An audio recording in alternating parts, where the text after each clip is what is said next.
This is Python's Paradise. This is your host, Greg Gilbert, aka the Python Hyena, straight out of Fredericton, New Brunswick, Canada, here on November 8th, 2021.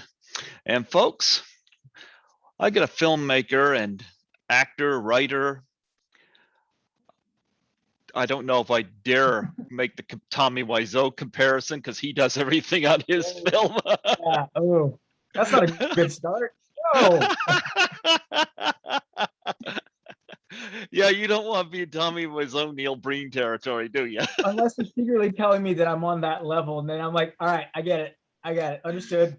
I've heard the note. Actually, folks, this is not The Room, and this is not Double Down we're talking about here. Ooh, I've oh, heard I've heard of the film Massacre Academy for a long time, and I got its writer and director on the show here tonight, recommended to me by Noelle Berger. Folks, I give you Mark Cantu. How do you do, Mark? I am doing great. Coming all the way from Pittsburgh. How you doing? Hopefully representing well, not to the room or double down or twisted pair, anything like that. Like we want to start doing the Neil Breen deep cuts. We're in the right territory. So God bless them, though. They're oh, entertaining, you know. yeah, It's you it know what? it's not I like okay, I'm sorry. it's not like a piece of shit like Pearl Harbor, which just fills me with anger anytime I see it, you know. You Yeah. know, yeah, I'll watch The Room or a Neil Breen film over garbage like Pearl Harbor any day of the week. I gotta hand it to Neil Breen at the very least. I mean, I know he gets a lot of crap for it, but like, you know what? There's at least love for the material. There's at least love for committing 100% to what you're doing. And I'm like, you know what? You gotta admire that. So, He's not a very good spokesman for laptops, though. oh God, no, no, no, no, no, no. Although I do kind of aspire to using that at one point and just being like, just trashing the laptops in every single scene that you're in, just because you can. Well, I've been watching a lot of your material on here and some trailers and whatnot, and I am liking what I'm seeing out of you, you know. But we're going to Appreciate it. start with Massacre Academy because that has been all over Facebook for the past, what, 2 years now? And About a year or so. Yeah. Like yeah, hardcore, about a year. Yeah. Yeah. yeah. But before we get into that, I would like to get a little bit of your background and how you come to want to be a filmmaker. So I mean that's pretty that's a long time ago in a galaxy far away, far, far away. I actually started, so I'm 42, 43 at this point. I'm Um, 49. right. So like I was like, I lost count. I was like, how old am I again? So I just turned 43, and I actually started doing films like everybody else my age. Like we kind of started with a VHS camera, and I didn't really take it seriously until I probably got into my freshman year of college, Mhm. um, where I kind of saw it being done one way, and I was like, you know what, I can do that way better. I can be better. And even then, like even with that competitive spirit, I didn't really take it seriously until probably 2008. So I spent about maybe 10 years just kind of pissing it all away and just farting around with the camera. And then about 2008, I kind of really had it given to me where I was like, you know what, I'm going to take this a bit more seriously, and I'm going to understand what lenses do, and I'm going to understand, how to light things and what f-stops are and all that. So I honestly, genuinely didn't start taking my filmmaking career seriously until about 2008. And I've been going pretty consistently since then for the last 13 years. A lot of it self-taught, a lot of it, I always feel like I've got a certain um, pulse of like what the edit should be at any given time, and I've always kind of had that. But the technical side, the sound and lighting and everything else, I haven't really gotten into that until, like I said, the last 13 years or so. And hopefully I've done well. So Well, what filmmakers inspired you? Do you have any influences? it's the one I'm wearing right now. That's the last Boy Scout. So that's Tony Scott. Oh, So there you go. yeah, but yeah, besides Tony Scott, I mean, that's a huge one for me. Like that's like since I was a kid, since I was about 13 or 14, like being aware of like who your influence is. I'm like, oh yeah, no, that's who I respond to. Um, Beyond that, I mean, I come from 80s filmmaking anyway. Like I said, like watching the 80s filmmakers do what they do. Um, and so I like kind of old school filmmakers, like anyone like Peter Hyams, Ridley Scott, even like Joe Dante, which is like an older kind of like Inner Space, Gremlins, The Howling. I was raised on that. Spielberg obviously was a big one for us, people my age. But even like John Landis, you know, the guy that did Thriller and things like that. So like I those are the guys that really kind of hit home for me. Like if you're gonna turn something on, like chances are I've probably seen a lot of their work. So Okay. Well, looking over your IMDb here, because I turned it on here and I wanted to get trying to turn on the director part here. According to this, your first feature is Echo. Now talk about making that film and for your first feature. That was difficult. Just because we didn't have any money really, to be honest with you. And we were trying to do something very high concept, and you know, it was a serial killer who comes across. It was a mob hitman who gets tracked down by a serial killer. And it's a good concept. Like you can talk about it, and you'd be like, oh wow, that perks people up. And I think that was my first lesson in, okay, great, you've got to have a good concept, but you also have to be able to follow through with a budget. And we simply just did not have that. It was a lot of, hey, you know, calling in favors. Can you do this for me on a weekend? Can you like, and it literally took us probably about a year to get that done. And it was a lot of trial and error. And luckily there's some bits in there that I'm proud of. There's the last maybe 10 minutes or so I'm really proud of, because it's what I gravitate towards too as an actor, as a director, which is just letting actors do their thing, recording what they're great at and just get out of the way. But that was a lot of trial and error. It was a lot of, you know what, I don't know if I've got a good concept of what this scene is. And it taught me how to be prepared from day one, from the moment you're writing the script to the time you finish it, and just going, here's the sense of what I want to get done. But I will also say that probably also taught me how not to believe in people kind of talking themselves up. Yeah. Case in point, we actually had a premiere screening, and this was our big premiere. We had talked it up, we had blasted it all over Facebook and MySpace at the time, and like it was everywhere. And we had a guy who was on the technical side kind of tell us, oh no, I can do your mix in like a week. And I stopped kind of working on the movie on my own and handed it over to them. They weren't even close to being ready with the final mix. And so for the premiere, we had to go with a terrible version of the movie where we didn't have sound, we didn't have this. Oh.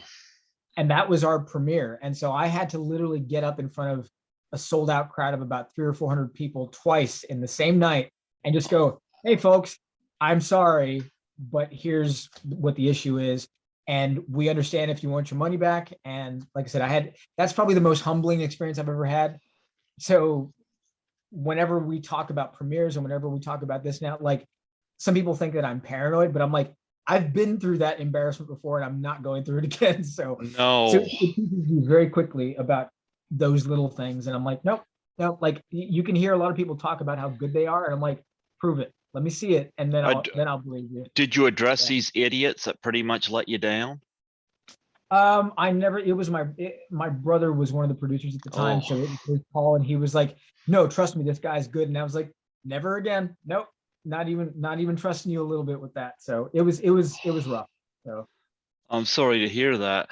You went from there to you did a bunch of short films. Now, was that you trying to man your craft before getting into another feature and trying to perfect yourself a little bit more?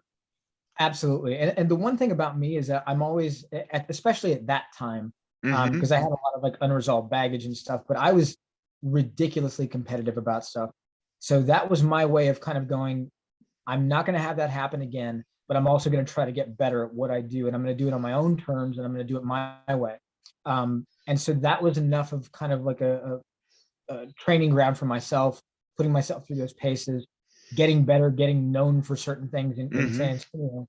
And I got pretty good about being known for action at that time. So it was like whenever we did like our share of like 48-hour film festivals. Anytime we did those, everyone was like, "Oh, they're gonna do action," because they always do action. And I was like, "Okay, good. We're getting used to that. Everybody's knowing us, for strictly just that." And then we got lucky where we got kind of thrown some curveballs where we did like romantic comedies, and that actually helped us go, you know what, I'm more than that, guys. I can do more. So so that was definitely, like I said, nice training to go from one thing to the next very quickly and just kind of do them very quickly, and actually have that rhythm down, and that guideline of like, this is how I'm going to this is my pipeline, this is how I'm going to make things work for me. So so that was a lot of good, like I said, that was my film school basically. According to IMDb, your second feature was Elite. Now, were you nervous going into that, or were there mistakes you were able to bypass as a result? Did you have more confidence when you did that one? Yeah, so Elite actually is my third one, and then Now Hiring was the superhero one. That was the one like right in the middle. Well, it's listed here as a short, Now Hiring. Yeah, so it was a funny thing. Now Hiring was like a 20-minute short film. Like it was a superhero short that we did in 2009, and then we went through that, and then we were doing something else that kind of fell apart, and then we went into Now Hiring as a feature, and I was like, you know what, I think we can do this as a bigger movie. So I did that right before we did Elite. So okay, I want to talk about Now Hiring. Number one, I love that title. And I love the trailer for it, where the guy comes in and he's not taking this seriously. So, it kind of reminded me of Deadpool 2, where this average Joe just shows up exactly. and wants to be a part of I the will tell hero, and he hasn't, I saw the trailer for Deadpool 2, and I saw them like doing the interview thing, and I was like, okay. I'm like, please don't tell me somebody like saw like, because ours, we had finished Now Hiring probably 2014. And so it was about 2013, 2014. And I think Deadpool 2 is like 17, 18, somewhere around there. And I was like, all right, I don't want to say anything, but yeah, it did feel, like I said, reminiscent of what some of the stuff that we had done. That was great, like I said, but it was also a lot more than we could chew at the time. So I was like, I felt confident, but I was too confident at that time to go, you know what, let's do a big superhero thing. And it was ballsy, but it was also probably, like I said, you probably could have scaled it down a bit more, and it would have been a lot.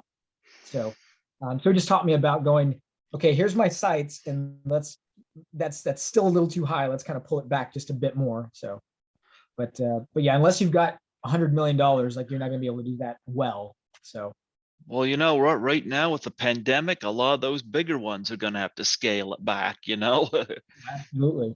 Absolutely. But I will say this, I like the trailer for it, and I'm like, I'm kind of interested in that, and I'm not a big superhero person, because when they're good, they're great. When they're bad, they're bad, Yeah. Like I like the first two Superman movies, Right. there's various ones of the Batman movies I like, and I like Deadpool. I thought Logan was fantastic, and That's pretty amazing, because it goes in a different direction than what you're yep, used to. Like, yeah, yeah, this feels, so that's a good story. And I agree. Like I said, Now Hiring was good. I will send you the actual link for our cut, the original cut that we actually have. Because like okay, I said, once it got into distribution, like they cut it to shit, and it was like, yeah, that's not even close to what we did. So like I said, there's so much, when you get into distribution, you tend to get screwed over a lot. And so there's a lot of added charges of, oh, we did some extra work and that costs you $40,000. And so it's just these things where you have to, you're basically being charged for things to constantly move the goalposts to where you never have to pay distribution. They never have to pay you for anything. So there's a lot of wow. crap that distributors do, and everybody knows that it happens. So like I said, so kind of once you get to that phase, you're hoping to God you get a good distributor that doesn't screw you over. So Yeah. No, it looks great. And then of course you moved on to Elite, you know. You want to discuss that film? Yeah, so Elite was actually, like I said, that was my way of kind of stepping back, and just kind of saying, we did this huge superhero thing, and maybe we could have, pulled things back.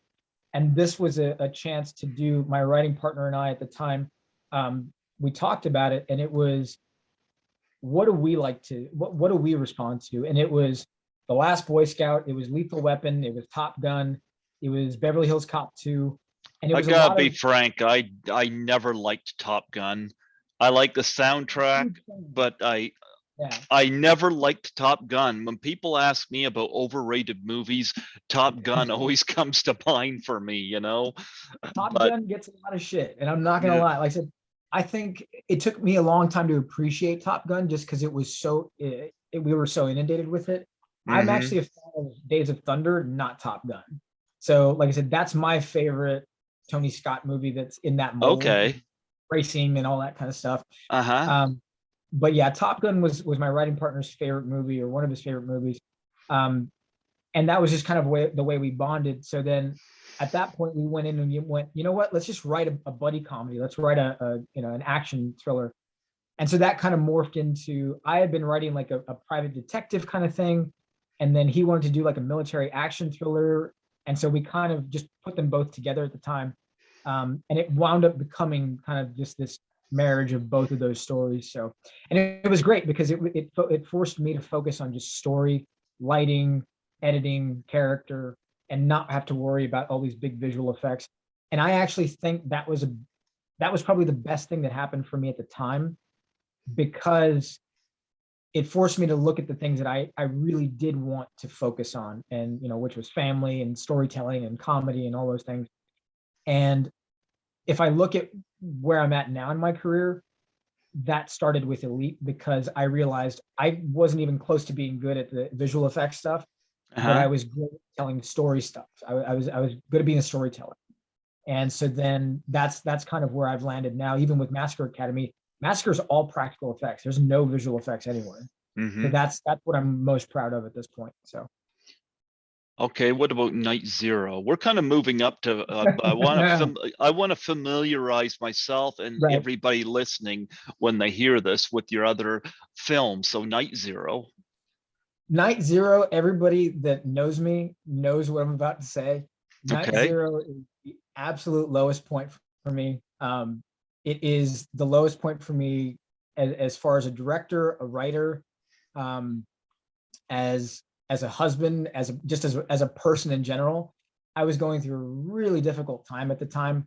I was going through alcoholism, an eating disorder. I mean, so there was a whole bunch of baggage that I was trying to figure out, and I was trying to do a movie at the same time. Um, we got screwed over by another distributor as well, and they were like, "Hey, can you do this movie in 4 days?" And we were like, that's cutting it close, but we can try. And so we packed everything into like 5 days, I think is the overall thing. Um, but I was in no condition to be making a movie. That I shouldn't have been close to a camera at the time.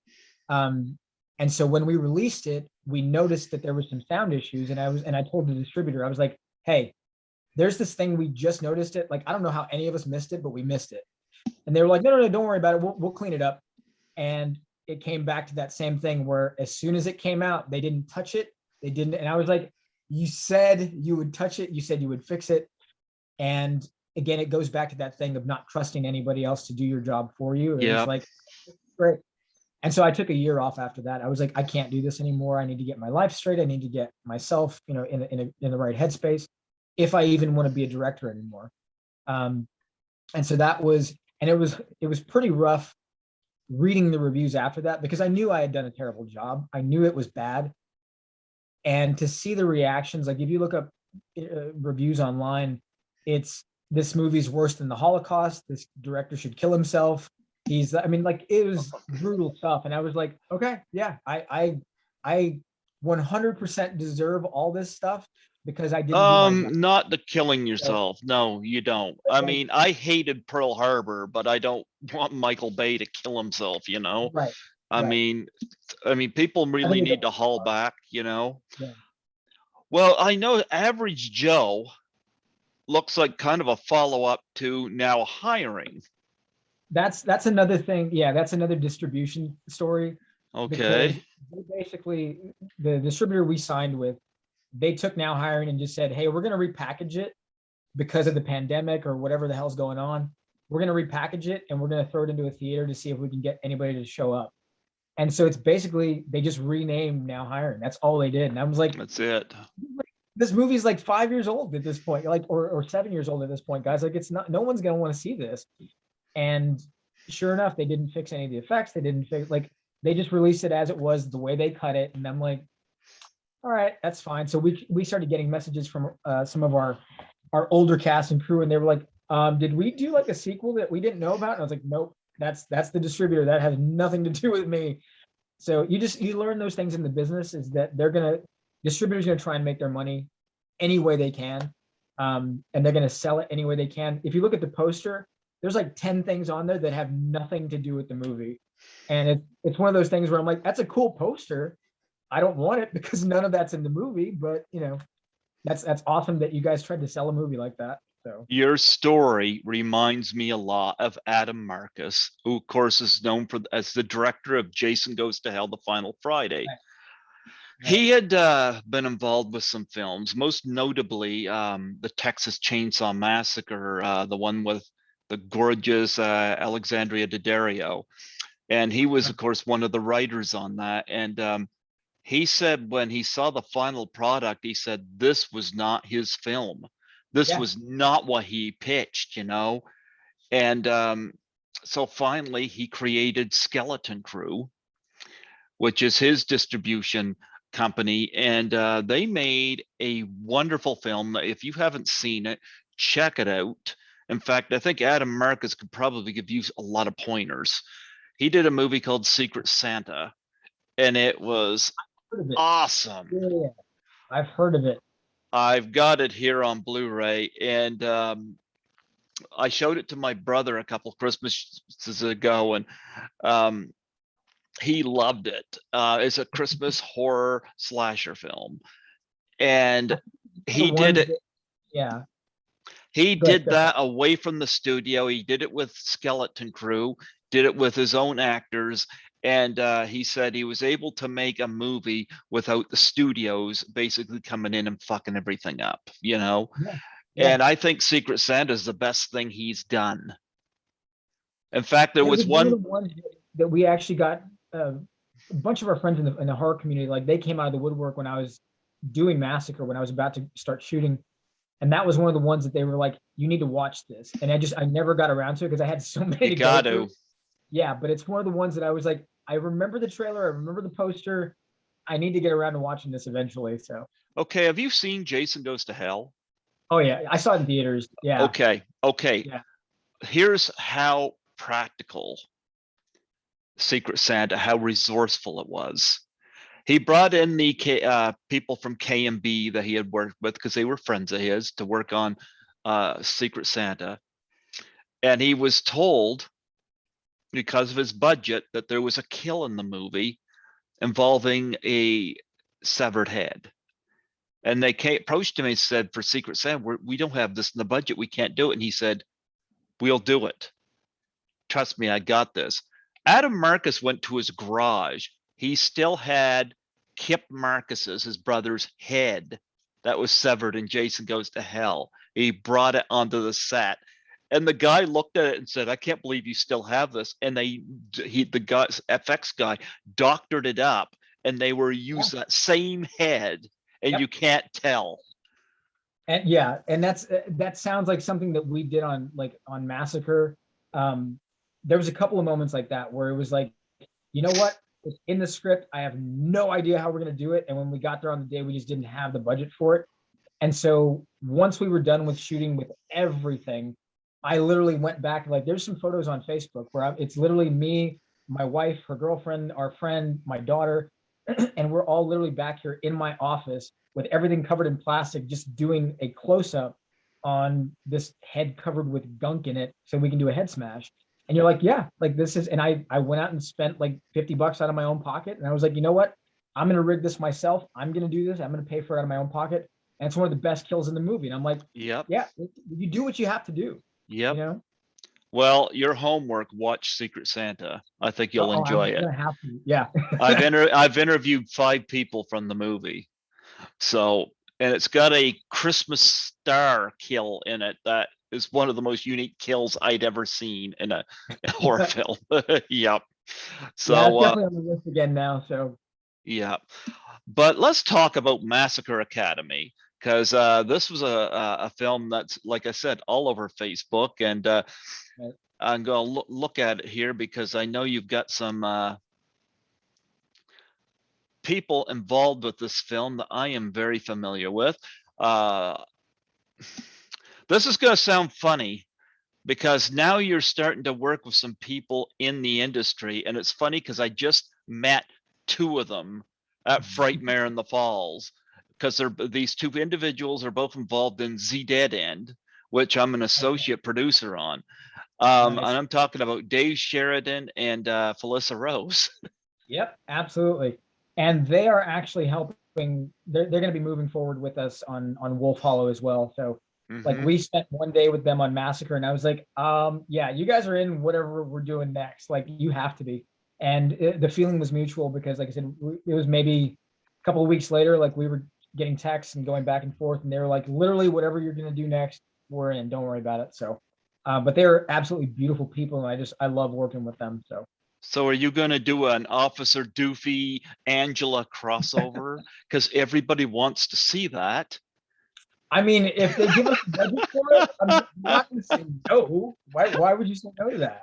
Officer Doofy with his vacuum cleaner and going after Angela. I They would pay to see a road trip movie with the 2 of them. Let's just do a road trip movie like Thelma and Louise, but with Doofy, and that's it. You know what? Um, when I just got back from Toronto, I went to Frightmare in the Falls, and they were both there. And Felissa's in a few movies that I'm involved with. I had to pull back because financially, I'm getting to the point now where I can't support a bunch of films anymore. And I had to get a new car this year because my old car stalled on a busy street, and it's like one of several times it stalled, but that was the straw that broke the camel's back. So I had to get a new car. That sank into my savings, and I had to get a CPAP machine because I went from moderate to extreme sleep apnea.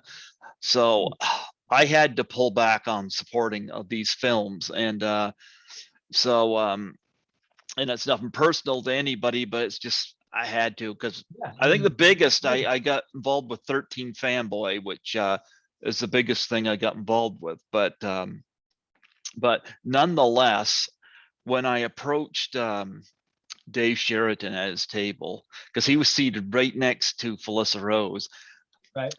of course I'm involved with Z Dead End, and I told him about it, and he looks at me and he goes, technically you're our boss. And he turns to Felissa Rose and says, hey, this is our boss. And Felissa's like, hi. Just all bubbly the way she is. Yeah, she's just that's just the way Melissa is. She's amazing at it. Oh, But yeah. and Felissa, when I met her, because I'm involved with the Doubtfire Face Challenge for Suicide and Depression Awareness, Okay. which is something that Noelle Berger took part in. And Sandy, it involves taking a pie in the face, and you nominate 3 people. And Sandy Johnson from Halloween did one, and she nominated Felissa Rose. Her husband was Oh, dressed up as Michael Myers when he put the pie in her face. wow. And I showed it to Felissa Rose at Frightmare, and she was like, I love Sandy Johnson. And she turns to her handler and says, I'm taking a pie in the face. So yeah, that was awesome. Felissa was the busiest one there all weekend, Yeah. and they had some good names there. And believe me, I was starstruck when I was in line up to see Laura Vandervoort, because she is really that gorgeous. But Felissa was constantly busy, and she was just on 150% the whole weekend. That woman knows how the drill is, and she knows how to turn it on. And I'm glad you're getting to work with her, because I get the feeling that vibe, she probably brings a nice rainbow to the set when she's on. It's amazing energy, like I said, because she came in the like second to last day, and luckily enough, when we shot her stuff with Dave, they shot on the same day, so they both came in at the same time, and we were in just one studio. We had them for 8 hours, and by that point, we had shot 18 days on Massacre, not straight, but we'd shot 18 days. And I was kind of tired at that point. It was February or June or January, whatever it was, and I was just kind of exhausted. I was spent. And the moment she walked in, I was just like, "Oh no, we're back on set. Okay, great, fantastic. Let's get to work." And she gives you that energy. Like even if you don't have it, she's going to be able to say, "Hey, come on, I've got you for even the next 10 minutes." And that's enough of an adrenaline rush to get you through the next 8 hours.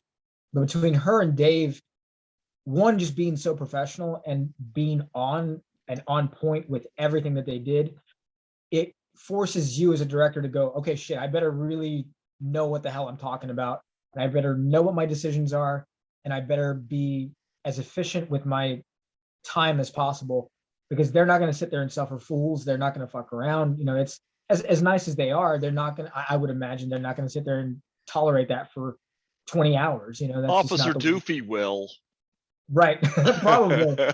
Probably. That's funny, because when I met Dave Sheridan, he signed my Blu-ray for Scary Movie, and he Yeah. wrote he wrote a quote. He put, "I went poopy," and then his handler says, "Notice that on the back of it, back of the sleeve, it's in French." And so his handler goes on his phone and looks up, "I went poopy" in French. And Dave Sheridan writes that on the French side. Wow. I loved both of them, and I reached That's out. commitment. I, That's commitment to it. I gotta That is, get them both on the show. Felissa said she would, and so did Dave. I gotta get them on, and considering them now their boss. there you go. That makes two But of us, maybe, hopefully. oh, Hopefully. Dave was in the Officer Doofy outfit, with the fake star, and his hair was all messed up. He had the vacuum cleaner. And there was a lot of movies I didn't realize he was in, but I Yeah, always yeah. affiliated him with Officer Doofy, and I had interviewed David L. Lander, aka Squiggy from Laverne and Shirley, who was in Yeah. Scary Movie, and I talked to him about working with him, and before he passed, and yeah, Dave was great, and Felissa, there were some people you had to have your mask on, and then there was some people like C.J. Graham and Dave Sheraton, and even Lisa Loring, aka Wednesday Adams. They didn't care if you had a mask on or not, And Felissa Rose went beyond. Like, I didn't know what, there were some pictures taken by her handler that I didn't realize I had, and I'm so glad they were taken, because with every fan she would give them a big hug. And Yeah. I was like, on my camera, I got pictures of us embraced, and then she poses with you for a picture, which I knew was happening, and then a picture of her doing the Angela face, Yeah. Yeah. and here's how awesome Felissa is. I got a picture signed for my younger brother, because he's taking care of our folks who are both terminally ill. Oh, And wow. Felissa says, "Wow, can I do a shout out video for your brother?" Yeah. How cool was that? My brother loved it. Yeah. And that's just the way, that's her spirit. That's her energy. That's what she brings every single time. And the beautiful thing about it is that it's not bullshit. It's not Nope. with what's it's exactly how she is to record. And I'm like, don't ever change. I love you the way you are. Just stay that way. And that's it. So, but yeah. And we She, get to see her on the 21st. We have another screening up here in Pittsburgh for Massacre. So both of them will actually be here for that. So it'll be my first time seeing them since we shot with them. So, but yeah, like I said, it'd be nice to just feel that again from both of them. all I kept thinking was Officer Doofy and Angela. Same movie. He's like, he's got the vacuum cleaner. That's his weapon. I enjoyed meeting them. They were so awesome. And I'm glad you're getting to work with them, in this movie, because up until now, that's probably the closest you've had to stars for your films, right? Oh yeah, completely. Yeah, on Now Hiring, we did have another actor named Camden Toy. He was one of the gentlemen in Buffy the Vampire Slayer. Okay. They did that episode Hush. He played, I think, Gnarl as one of the other demons, I think, on Buffy.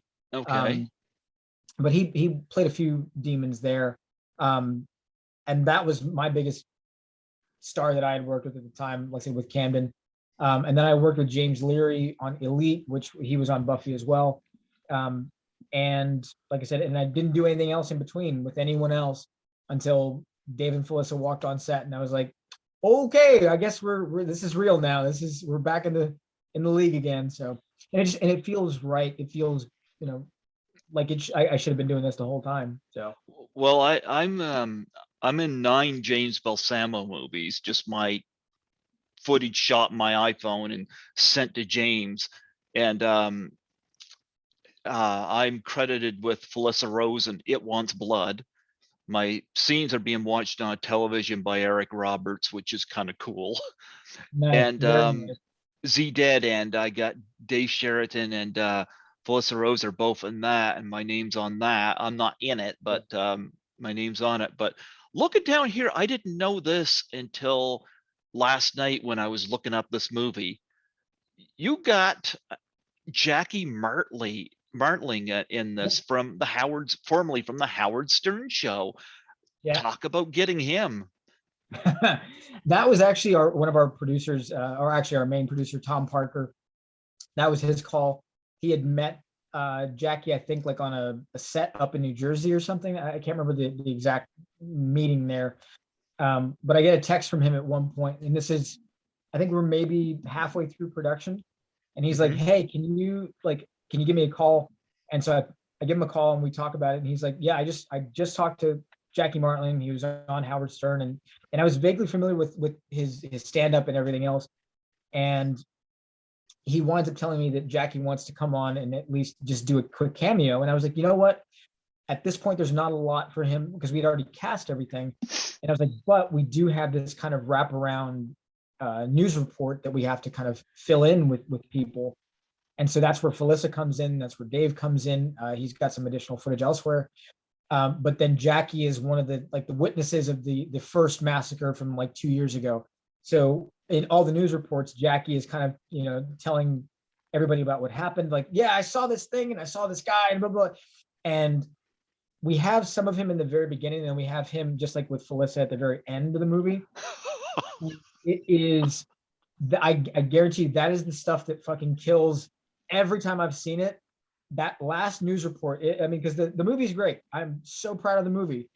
But the moment you get into the credits, and it's that 80s thing of like, you have to have a credit sequence, but you get into the credits and you get Felissa's part and you get Jackie Martling kind of giving like this really blue language of like, what happened. And it just kills every fucking time. Like, he has the last lines in the movie, and for a reason, because they're raunchy as hell, but two, like I said, just because they're funny as hell. And like I You said, got you got Officer Doofy, Angela, and you got Jackie Martling. Like, I'm already interested in this. yeah. And that's the icing on the cake. Like, the movie's great, the acting's great, the kills are great, and then you're like, oh yeah, by the way, you've got Felissa, you've got Dave, and you got Jackie, and it's just, and then yeah, it's we got very lucky, and I count my blessings every single day for Massacre Academy, because that's the one that everybody's been able to look at and go, oh, you're serious about making movies again, and you're good at it, and you know what you're doing. So yeah. You ever think about getting other Howard Stern alum like say Richard Christie? You know what? Let's shoot for it. Let's just get Howard. Let's just get him in. Just get him. I don't think Howard would do it, but Richard Probably Christie not. is a horror film fan. And he will do pretty much. Jeepers, him and Sal Governale and their friggin' stuff they do in the studios, and they're out there. look into it. I bet you could get Richard Christie for something. But Jackie Martley, I'm like, okay, that Yeah, no, is. Jackie, like I said, his stuff kills every time we've screened it. It's amazing. And of course, Jason Bradford, I'm familiar with because we're both involved with 13 Fanboy, and he's been on here a couple of times. Yeah, And we got a lot of people from the horror community kind of coming on board, and and whether they Noelle were, Berger.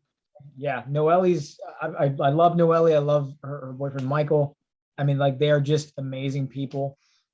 Noelle, it was so funny because she came in literally like we had started our Indiegogo, and she was like, "Hey, I have some experience running these things. Do you need help?" And I was like, "What do you have? How can you help us moving forward?" And especially at this point in my life, I'm not going to shy away from people trying to help you. It's not one of those my way or the highway kind of things. It's like, hey, everybody's excited. Everybody wants to be a part of that community. Then we should all be part of that community.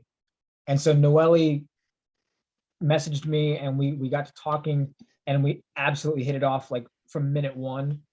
And so then as we kind of went down, through making the movie, she was around more. I sent her stuff, privately. I was like, hey, take a look at this cut. Tell me what you think. And just kind of used her as a sounding board. And the long and short of it, like I said, now, like I said, that we're more involved in each other's lives. She'll be a part of Wolf Hollow moving forward as well. So like I said, so we're so lucky. She's involved in a lot of films I got my name on, including 13 Fanboy, Hearts of Darkness, The Making of the Final Friday, Victim No More, Social Distance, and I'm pretty sure there might be others. I'm very familiar with Noelle. And of course, Troy Elke's got his name on Massacre Academy, and that guy's funny. Yeah. And Troy and I haven't met in person, but yeah, like I said, we just got so lucky down the line. If I'm looking at everybody on IMDb, like it's just Have you it's a watched blessing. Troy's videos? I haven't, no. You've got to watch his videos. That guy needs to be on camera. I think he is hilarious. I watch everything he posts. The guy is brilliant, and he's just kind of like undiscovered. Yeah. And I've had him on here twice, and I never get bored talking to him. But his videos, like, I don't know how he comes up with his ideas, but he's that guy's a funny guy. He's got this big beard, you know. Yeah. Yeah. Yeah. Um, but yeah, you mentioned. Might be good for a werewolf movie. Who knows? There you go. There you go. Talk about the practical effects for this movie. For Massacre, Yeah. it was decided pretty early on, for me, and that was from my perspective. I was like, I don't want to do anything, with a visual effect. I don't want to. There's two or three visual effects in Massacre Academy, and they have nothing to do with squibs or blood or anything like that. It's like muzzle flashes and like one neon sign, and that's about it. But for the most part, like I said, that was one of my decisions. That was anytime I start a movie, the one thing that I do is I write a list of what I'm going to do and what I'm not going to do, because I need to have that structure for myself. I need to go, here's what I'm going to play by. Here's my rule book. And the first thing that I wrote for myself was all practical effects. There's no visual effects. So it's all practical. Whatever we do, we're doing it in camera.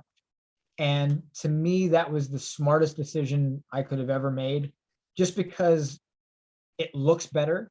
But then more importantly, there's this thing that happens with filmmakers, with people on Halloween, is the moment you get fake blood and you get makeup on people, and we all turn into kids again.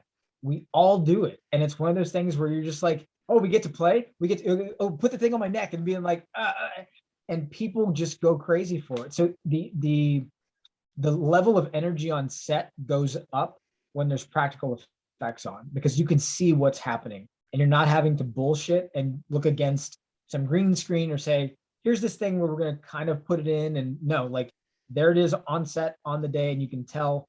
And it makes playing make believe a lot more interesting and fun. So that was my reason for doing it. And like I said, I couldn't, that was the best decision I made on Massacre, hands down. So there any kills that you want to discuss on here, or do you just want to keep that vacant right now about in terms of There making? are two of them that I won't describe exactly what happens, but there's two kills in particular in the movie, and they kind of happen back to back.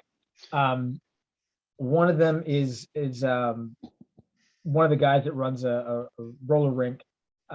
His name's Ronnie, and I absolutely love him to death. His name's Ray Sagrimas. He's an actor here in Pittsburgh. Um, I had the idea for his kill months in advance, and I was like, okay, here's what it's going to look like, and we diagrammed it and everything else. And we come to set on the day, and I'll spoil this one because the pictures are out there of it, so it's fine. But he winds up getting his spine kind of jerked out of his back, and it's there, it's on set, it's on the day, it's this lever that he's wearing, and it would kind of pull it out. And so he winds up doing the rehearsal, and we did it on the day, and we're like, you know what, that's fine. And as he's doing it, I was like, you know what, I kind of almost have this weird, like, not sing song, but like kind of like almost like you're out of breath as you're kind of responding to that. And I was describing it to him, and he starts to kind of do this as he's getting his back pulled out. And he just keeps saying, dude, bro.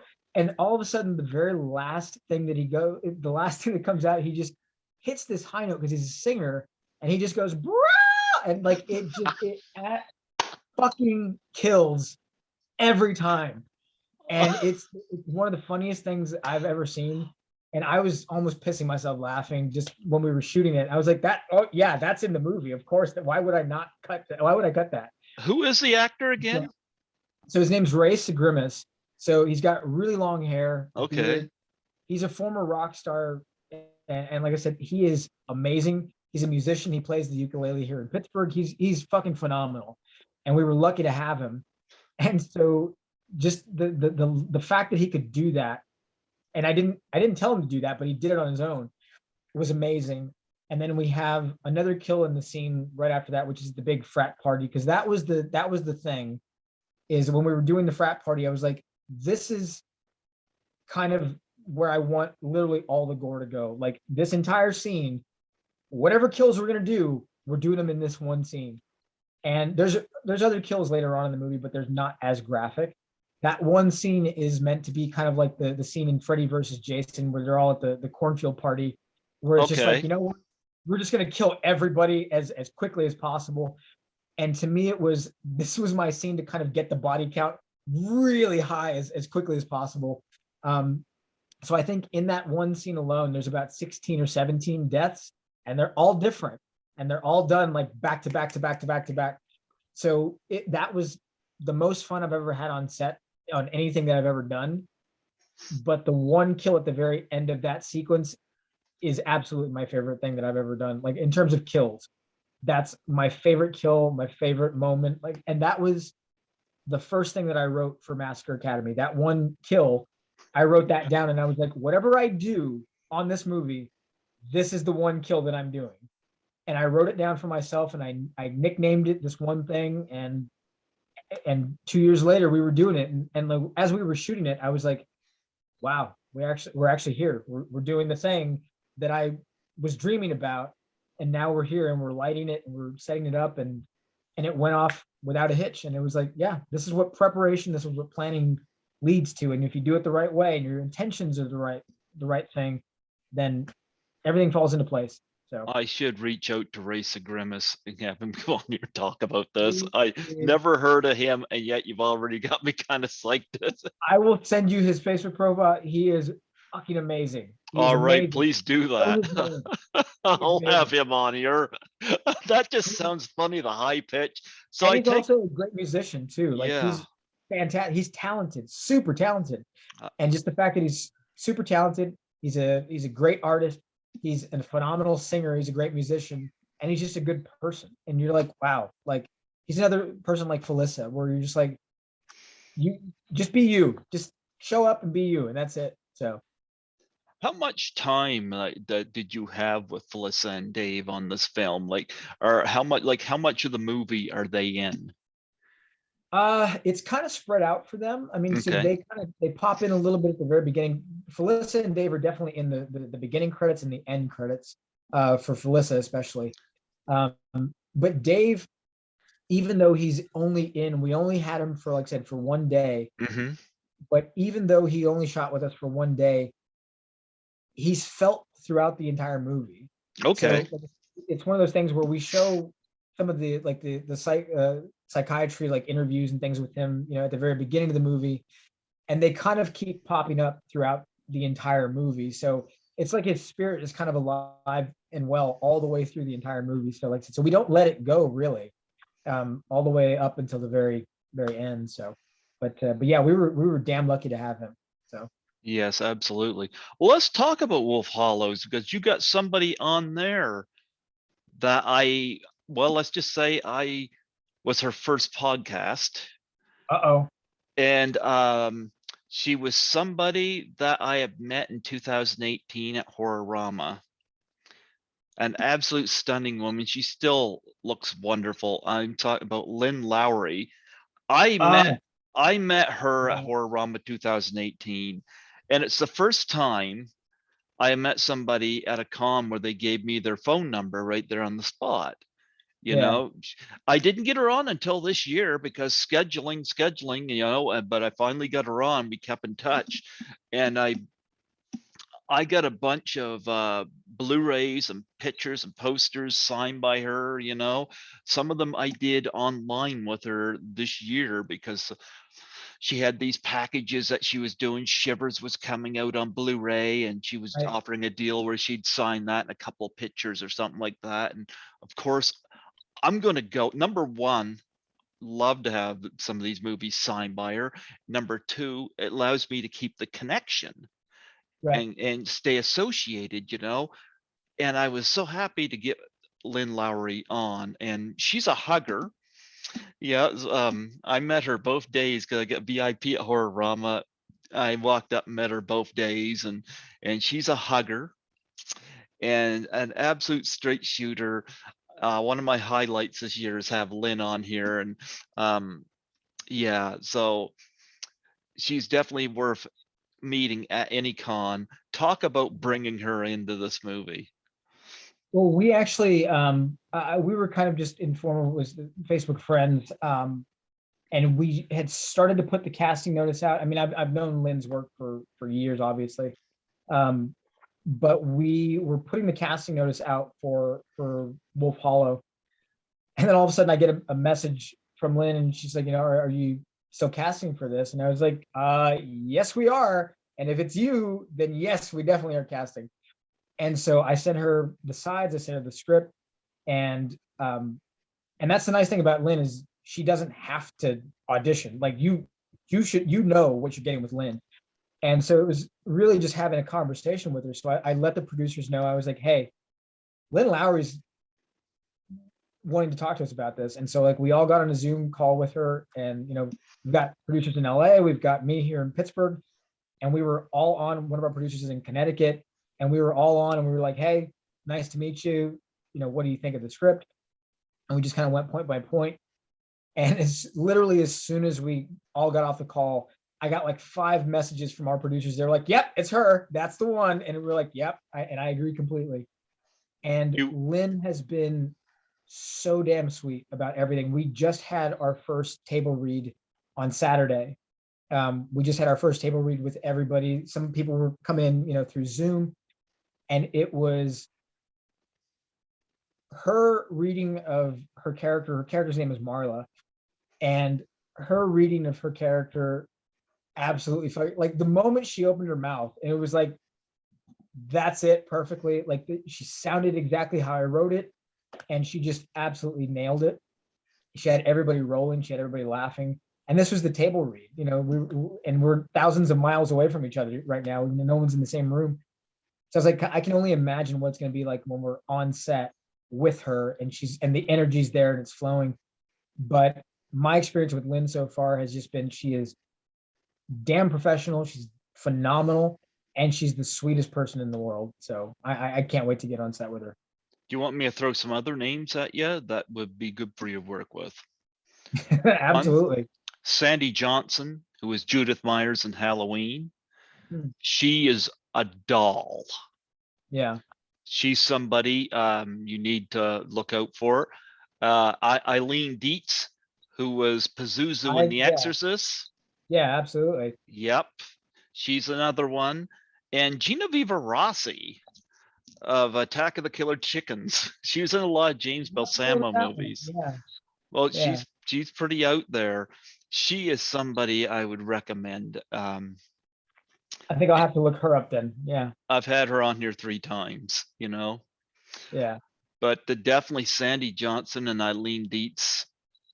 Yeah. They, I think I've heard quite a few good things about Eileen. Like I hmm said, just people in passing that I've started to run into in the horror community more and more, and that she's just Yep, absolutely amazing, so.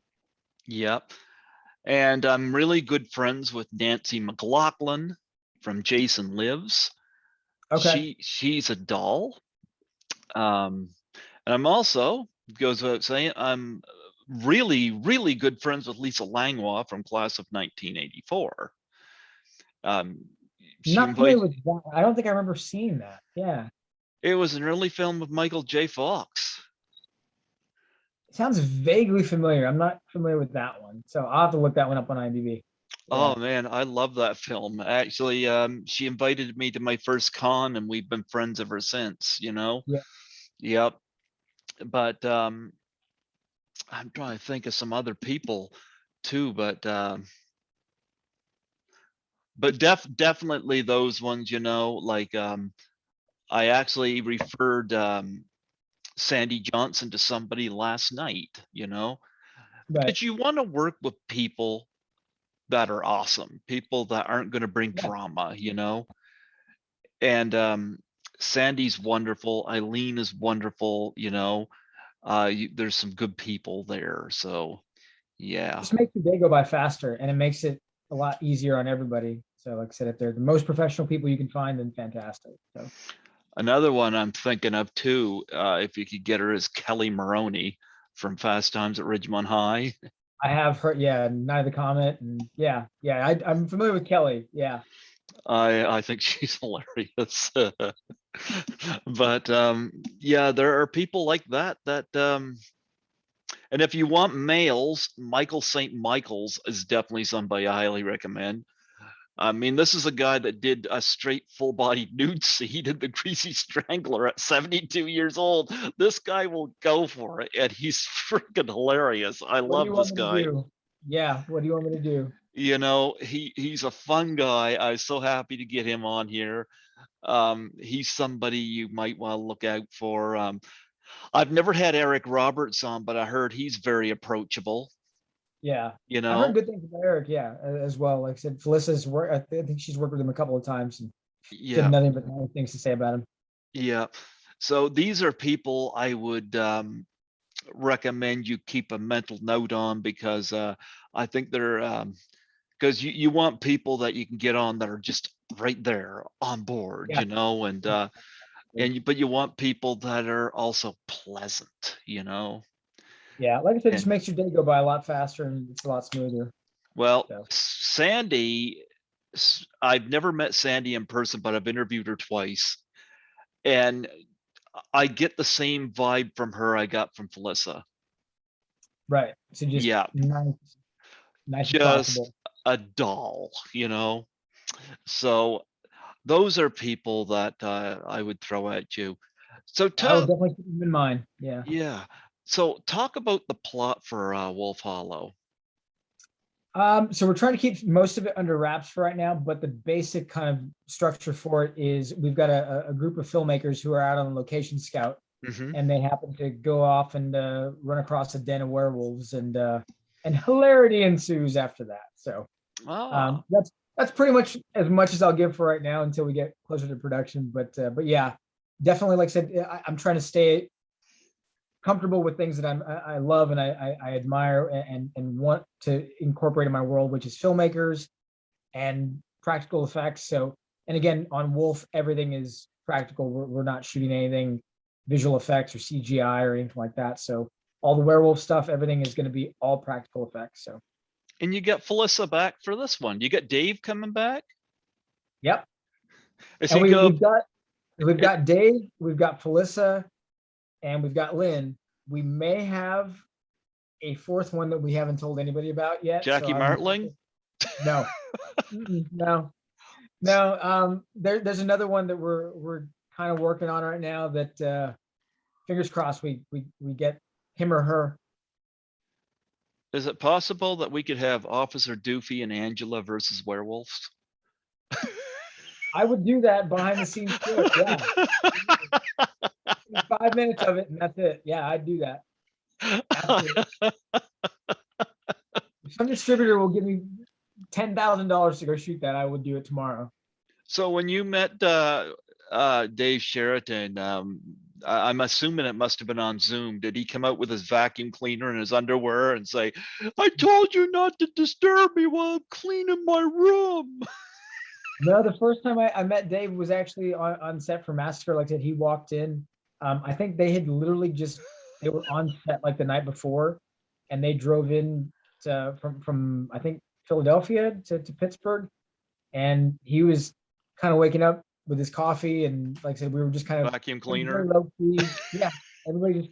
Felissa came in and Dave was like, "Hey, nice to meet you," and it was very pleasant and quiet. It was like, "This is awesome. This is so nice." So Oh, they were pleasant together at Frightmare as well, So yeah, I'm glad you got them. And but yeah, sounds to me like despite some steps with distributors and whatnot, uh, yeah. going forward, you've now moved into, because you're stepping up when you got Felissa Rowe, Dave Sheraton, and Lynn Lowry coming into your movies. You have to. You have to. There's no choice. Yeah, you have to step up your game. However, if you want an effects artist, contact Joe Castro. Joe Castro is, yeah, he's one of the guys that like we've kept our eye on. Absolutely. He's worked on It Wants Blood, which I'm on as associate producer for James Balsamo, and he did the 2 creature effects for it. And Yeah. yeah, I've had Joe on here a couple times. Very pleasant guy, and I got him on my Facebook friends list. If you want to connect with him, and he'd be somebody you might want to work with because he does practical. Yeah, absolutely. I know he stays really busy, which is amazing. So like I said, Yep. nice to get him down for something. So Yep, absolutely. Okay, you got a website or anything like that you want to plug on here, or any charities? um no charities at this time. And I think the only thing for us is on Facebook. I know we're under Wolf Hollow like official film. I think on Instagram we're under Wolf Hollow official movie as well. So Is there so yeah, Indiegogo for this? there will be an Indiegogo for Wolf Hollow. We'll Okay. be kicking that off. We start that on December 27th, and we will actually have probably like a pre-launch page in the next like week or two, which will have some stuff, but it won't have everything. But like I said, the official campaign for Wolf Hollow starts December 27th. The amount of perks that we have it's insane. So like I said, we've got. I was going through the list earlier, and I was like, my God, we've got a ton of perks here, which is amazing. So, and that's what the horror community loves. Like they want to be a part of that, and Yeah. have everybody jump on board. So, and be a part of the Wolf Pack. So, Well, I remember like what Massacre Academy I get approached about, and I just could not, But I think it was Scotty McCoy and Noelle Berger. yeah. Scotty's awesome. Yeah, recommended you to me, and I thought, well, you know what? I can at least allow you to come on and promote this film, Absolutely. And Yeah. it's one of these things. I'll look at the perks and I'll see what I can do. I've had to tell people, financially, I'm not in a place, but if Yeah, there's that's something, if there's something small I can do, or something, like for the Witches in the Sand, which Lynn Lowry is in for Tony Martin. yeah. It has a lot of people in it, and I said to Tony, I said I'm thinking about either buying the Blu-ray or getting my picture in the film. I think one was $40 and one was $60. Tony was such a stand-up guy. He says, buy the Blu-ray and we'll put your picture in the film just for the interview. And I was like, All that right, there you tells go. that tells Yeah, me a lot about him as a person, you know? right. Yeah. Yeah. And I'm able to have my name on that in a really cool way. You know, I'll have my picture in the movie. He's got a great star lineup. So I'll look at the perks and I'll see what I can do because I like to help people in any way I can, especially Every with little bit some of these helps. budding projects. Yeah, Yeah, every little yeah. bit helps. Do you have any ideas of what you're gonna do after Wolf Hollow? Uh, we've actually got there's another project that my good friend Brian Sponis and myself, excuse me, um, that we've been working on. We've had kind of in our back pocket for a while, and that one's a serial killer script called Trace. Hmm. We've been working on that for probably like 3 or 4 years, and it just hasn't been the right time. We've kind of moved on to other things, but it's one of those scripts that Saponis and I keep coming back to. We're like, we're gonna get to this one. I swear to God, we're gonna get to this one.